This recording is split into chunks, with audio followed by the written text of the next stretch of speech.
Kayaknya langsung on kamera yuk.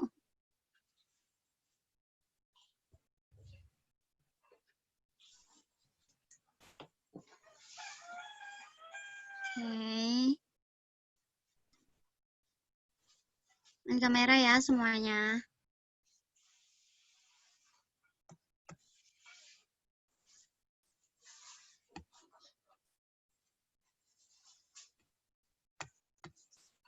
Oke, karena udah 36 orang, kita lanjut pembelajaran hari ini ya. Kemarin Ibu udah ngejelasin materi terkait potensi dan persebaran dari barang tambang dan keuangan. Sekarang lanjut ke share screen dulu deh.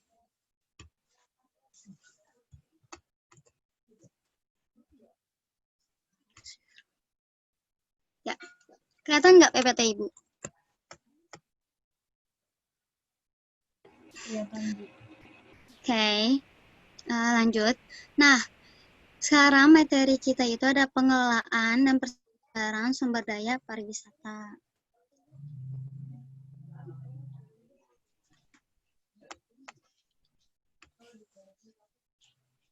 Nah, bisa dilihat ya, peta wisata Indonesia berdasarkan minat di tahun 2017.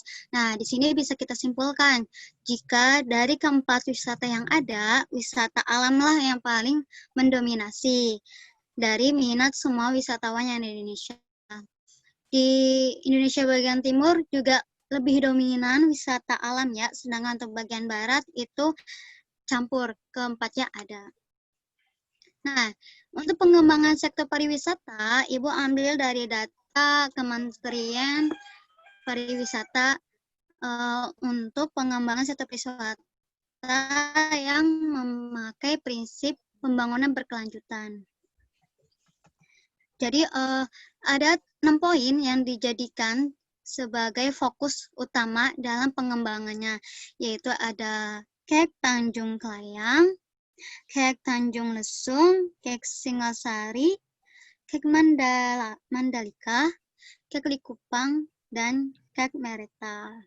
Keenam daerah inilah yang memiliki potensi pariwisata, namun masih belum dikembangkan dengan baik. Oleh karena itu, keenam inilah yang dikembangkan untuk tahun 2020. Lanjut. Nah, jenis-jenis sektor pariwisata itu kan banyak ya. Ada beberapa. Coba dari kalian jelaskan apa aja sih atau sebutkan apa aja sih jenis sektor pariwisata yang kalian ketahui. Ayo, siapa yang mau jawab? Misalnya jenis pariwisata ini dan jenis pariwisata itu. Coba, ada yang mau jawab nggak? Jenis-jenis pariwisata.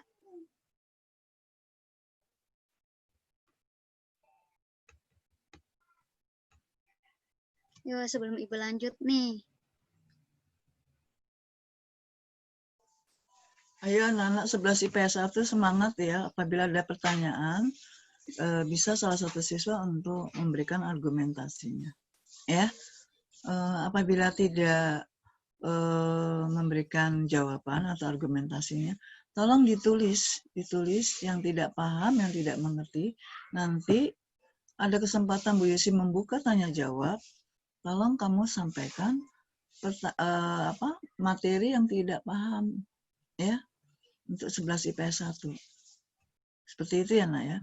Karena dalam PJJ ini, Bu Yusi menggunakan PPT yang ditampilkan, itu harus dinilai bentuk apapun, dalam bentuk pertanyaan atau dalam bentuk jawaban.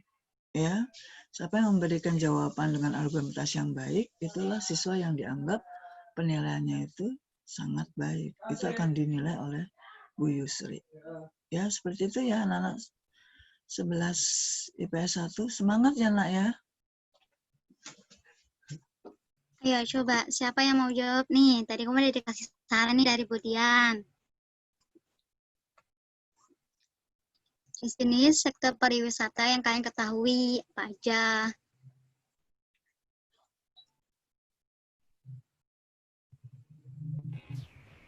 Sektor pariwisata yang dialami.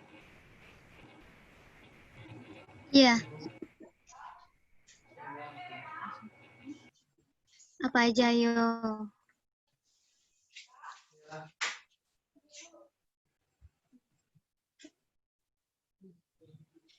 Yang Pariwisata pertanian. Iya, siapa yang mau jawab? Pariwisata pertanian, pariwisata Pertanian. Oh ya. pertanian maritim. Ya, pertanian. Pertanian maritim, cagar Maritim. alam. Cagar alam.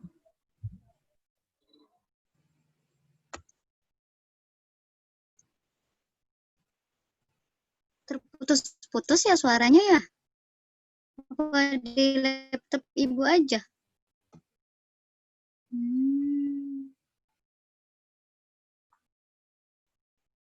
Tadi yang jawab siapa ya? Ivara.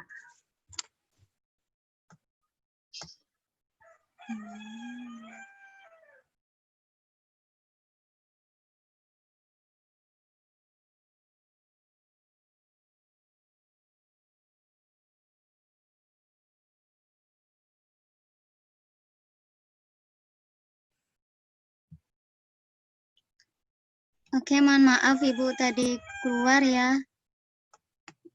Tiba-tiba sinyal Ibu jelek. Oke, lanjut. Tadi yang jawab siapa ya? Coba dilanjutkan lagi.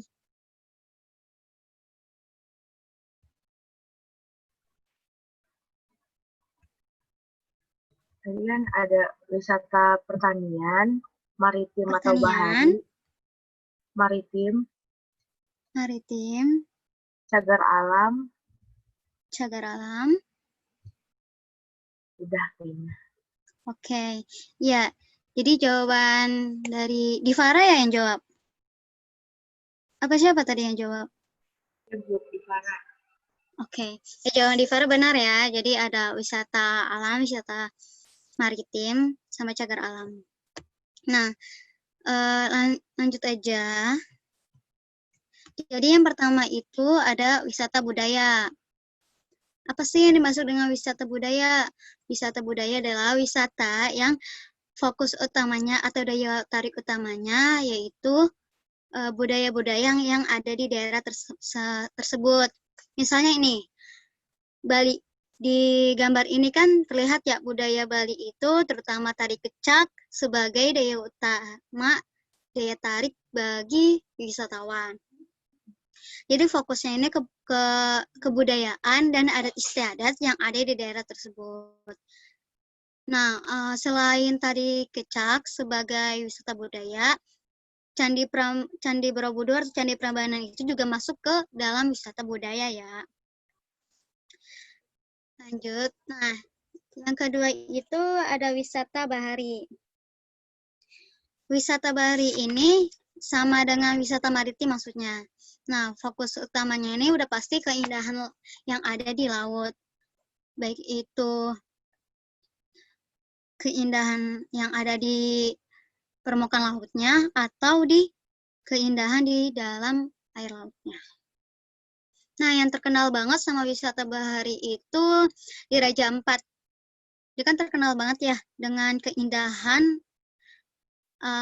di bawah lautnya. Karena hampir 80% terumbu karang yang ada di Raja Ampat itu masih terjaga keasliannya dan masih hidup. Lanjut. Nah, yang ketiga itu ada wisata alam. Wisata alam ini fokusnya seperti di gambar ini bisa dilihat. Ada danau, ada curug, dan ada wisata untuk area untuk bermain di wisata alam. Kalau wisata alam yang terkenal itu di Lembang. Ya. Jadi buat kalian yang udah ke Lembang pasti tahu kan pemandangan alam di sana itu sangat-sangat indah. Dan itu sebagai daya tarik dari daerah tersebut. Ibu lanjut. Nah, Terlalu bentar ya, kayak biar kalian. Oke.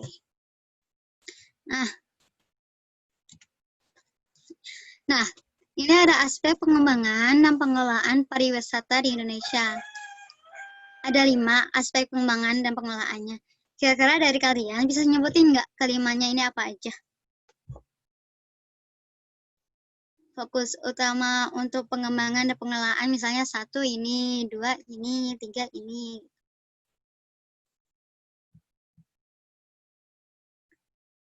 Yuk yang lain. Ada mau jawab nggak?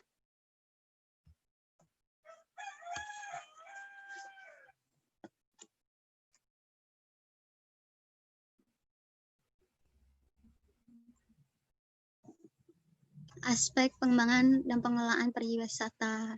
Jadi 5 aspek ini sebagai fokus utama dalam melakukan pengembangan dan pengelolaan pariwisata. Ayo, 1 orang atau 2 orang sebutin yang kalian tahu aja gitu.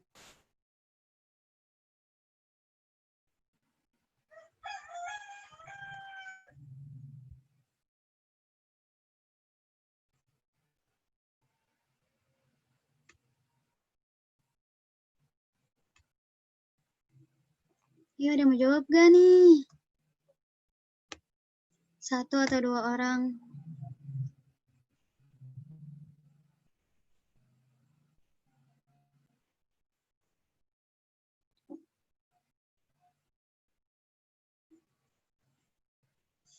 Ada 5 aspek nih, ada 5 aspek pengembangan.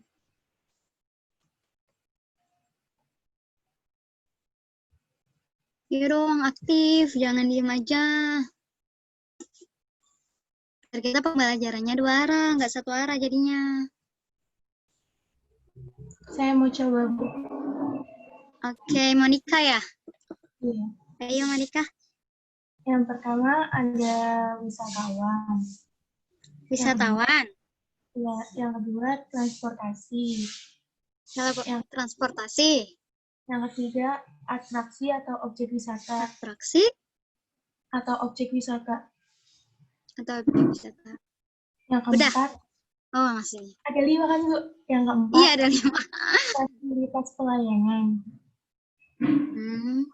Yang terakhir itu ada informasi dan promosi. Yang terakhir apa? Informasi dan promosi. Informasi dan Oke, ya. Benar banget ya dari jawaban Monica. Jadi, yang pertama itu ada wisatawan. Nah, dalam pengelolaan dan pengembangan suatu pariwisata di Indonesia, kita harus tahu nih target wisatawan yang akan datang ke daerah tersebut seperti apa. Misalnya, wisatawannya mau kita targetin ke masyarakat sekitar, atau masyarakat seluruh Indonesia, atau masyarakat di luar negeri. Terus minatnya apa dari wisatawannya bakal datang ke sini gitu. Usianya berapa? Terus kebutuhan akan wisata seperti apa? Yang tadi Ibu jelaskan kan, untuk wisatawan, untuk pariwisata budaya, otomatis target wisatawannya yaitu wisatawan seperti peneliti atau sejarawan yang tertarik untuk meneliti di daerah tersebut. Bisa juga wisatawan yang emang mempunyai minat di budaya lokal. Jadi mereka saat melakukan pengembangan pariwisata sudah tahu nih wisatawannya apa, seperti apa yang bakal datang ke daerah tersebut. Nah, yang kedua itu, ya belum Ibu ganti. Mohon maaf belum Ibu ganti, transportasi ya. Nah, fasilitas yang transportasi harus diperhatikan. Karena seperti konsep geografi yaitu keterjangkauan. Ya, keterjangkauan itu berkaitan dengan transportasi yang ada. Karena apa? Karena saat kita mendatangi suatu pariwisata, pasti kita melihat kan jarak ke sana dan apa aja sih yang bisa kita ke sana gitu loh. Apakah bisa dilalui dengan bus, dengan kereta, atau dengan motor. Semakin sulit transportasi yang ada di suatu daerah tersebut, maka minat bagi wisatawan yang ingin datang ke sana semakin menurun karena tidak adanya transportasi yang mudah untuk pergi ke daerah tersebut. Lanjut. Lazim belum Ibu edit. Maaf ya, belum Ibu edit. Yang ketiga ini maksudnya atraksi atau objek wisata. Nah, atraksi sama objek wisata, terutama fokus utama yang merupakan daya tarik bagi pengunjung. Kalau misalnya suatu wisata melakukan pengembangan atau pengelolaan, tapi nggak tahu nih, apa sih poin utama dari wisata daerah tersebut? Misalnya daya tariknya air terjun. Ya berarti daya tarik untuk daerah itu ya air terjun. Air terjunnya harus diperhatikan, harus dijaga. Atau daya tariknya seperti wisata budaya yang ada di daerah tersebut. Gitu. Jadi untuk atraksi atau objek dari daerah tersebut merupakan daya tarik dari daerah.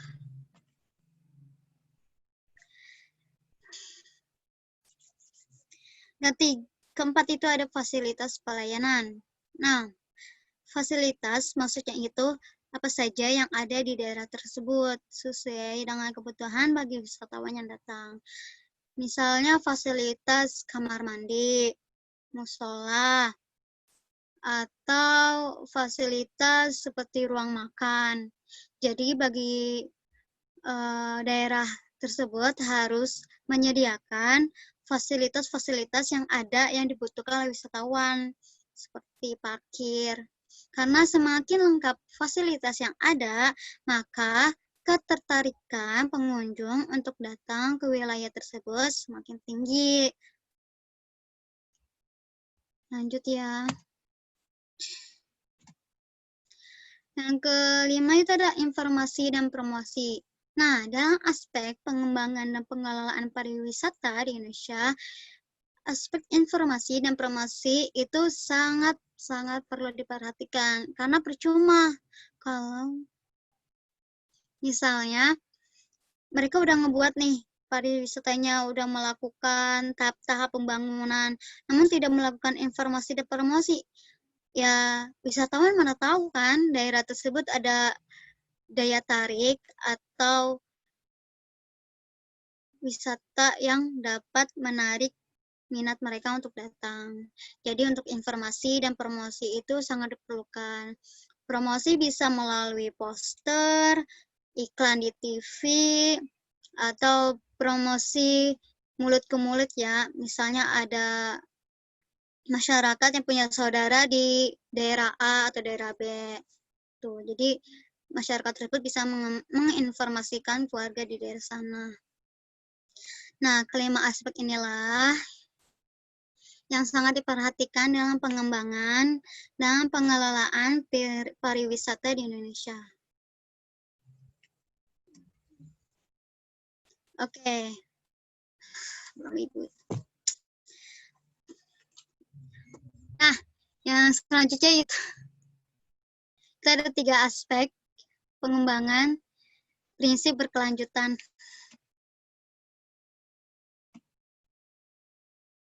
Nah, dalam pengembangan dengan prinsip berkelanjutan itu ada 3 aspek.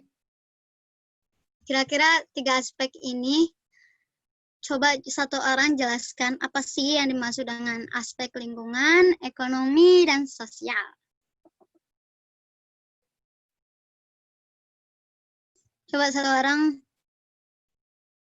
jelasin apa yang dimaksud dalam ketiga aspek ini.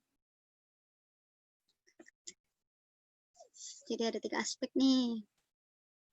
lingkungan, ekonomi, sama sosial. Sebelum Ibu jelaskan ke kalian.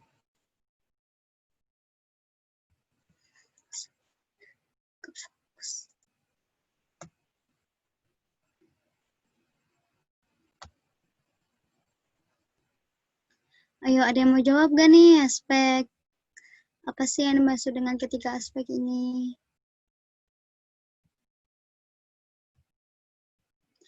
Ini on kamera ya, wajib. Yang lainnya on kamera yuk, yang belum on kamera. Ya, gila.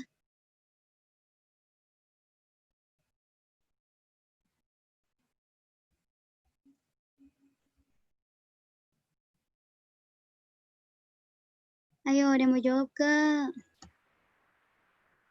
Saya mau jawab. Siapa yang mau jawab? Azahra. Azahra. Ya, Zahra. Dari aspek lingkungan artinya memanfaatkan secara optimal sumber daya lingkungan yang merupakan elemen kunci dalam pengembangan wisata, yaitu mempertahankan proses ekologi dan turut andil dalam melestarikan warisan alam dan keanekaragaman hayati di suatu destinasi wisata. Kalau yang aspek ekonomi, yaitu memastikan kegiatan ekonomi jangka panjang yang layak, memberikan manfaat sosial ekonomi kepada semua stakeholder dengan adil, seperti pekerjaan tetap, kesempatan mendapatkan penghasilan, atau membuka usaha, dan pelayanan sosial ke masyarakat lokal, serta membantu mengurangi kemiskinan. Kemudian yang aspek sosial budaya, melestarikan nilai-nilai warisan budaya dan adat yang mereka bangun, dan berkontribusi untuk meningkatkan rasa bertoleransi serta pemahaman antar budaya. Oke, benar ya jawaban dari Azahra. Yang dimaksud dari ketiga aspek ini. Nah, sekarang ada lagi pertanyaan Ibu. Apa sih yang dimaksud dengan prinsip pembangunan berkelanjutan? Oh ya, buat Azahra, makasih ya. Pendapat kamu benar. Ya, coba, ada yang menjawab nggak? Yang dimaksud dengan prinsip pengembangan berkelanjutan itu seperti apa?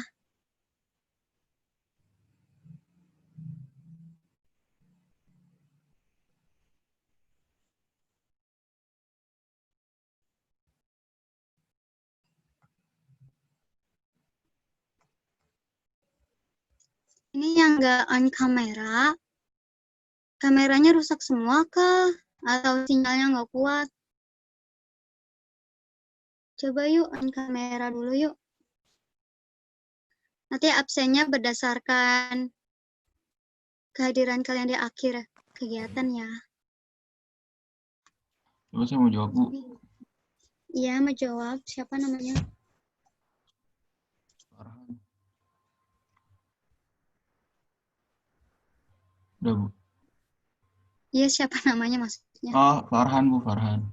Oh ya, Farhan. Ya, fungsi pembangunan kelanjutan itu adalah pembangunan ekonomi yang memanfaatkan sumber daya alam dengan baik, sehingga generasi yang mendatang dapat melanjutkan pembangunan yang sudah dijalankan saat ini. Itu, Bu. Coba diulangin lagi.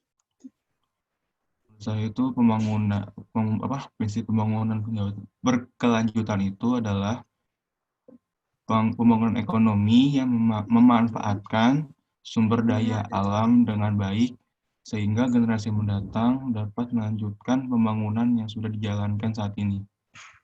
Ya, benar. Jadi jawaban dari Farhan itu benar ya. Prinsip pembangunan berkelanjutan itu memanfaatkan segala sumber daya alam dengan baik dan dalam jangka waktu yang panjang. Jadi bisa digunakan untuk generasi selanjutnya. Nah, untuk aspek lingkungan, apa sih yang dimaksud dengan aspek lingkungan? Itu dalam pengelolaan dan pengembangannya. Lingkungan, terutama ekosistem yang ada di daerah tersebut harus diperhatikan dan dijaga agar tidak rusak dan mengalami ketidakseimbangan. Nah, jika aspek lingkungan tidak diperhatikan dalam pengelolaan pengembangannya, maka memungkinkan lingkungan tersebut akan mengalami kerusakan. Jika lingkungan sudah rusak, otomatis untuk daya tarik bagi daerah tersebut membuat wisatawan kurang minat. Gitu. Lanjut, yang kedua itu ada aspek ekonomi. Nah, di aspek ekonomi ini, pasti perekonomian masyarakat akan bertambah. Begitupun perekonomian jangka panjang yang harus dipikirkan dengan menjaga segala hal yang ada di daerah tersebut agar wisata tidak mati. Ini yang tadi Ibu bilang, aspek ekonomi itu berkaitan dengan pembangunan berkelanjutan karena dalam jangka panjang. Jadi selama pengelolaan dan pengembangan pariwisata itu memperhatikan aspek ekonomi, maka pendapatan masyarakat sekitar akan terus mengalir atau meningkat. Lanjut, yang ketiga itu ada aspek sosial. Nah, aspek sosial itu dengan kedatangan wisatawan, maka akan mempengaruhi kegiatan sosial masyarakat di daerah tersebut seperti pola hidup konsumsi, perilaku, atau fashion ya, dan lain-lain. Sehingga perlu dilakukan upaya seperti pendidikan pemahaman nilai sosial, menyaring budaya yang masuk. Nah, jadi ketiga aspek inilah yang harus diperhatikan saat melakukan pengembangan pariwisata sesuai prinsip berkelanjutan. Jadi ketiganya ini harus seimbang. Jangan jomplang ke salah satu aspeknya aja. Misalnya hanya jomplang ke aspek lingkungan. Jadi aspek lingkungan ini yang diperhatikan aja nih sama masyarakat atau pengembang wilayah tersebut. Aspek ekonomi sama aspek sosial nggak diperhatiin. Nah, kalau misalnya aspek lingkungan aja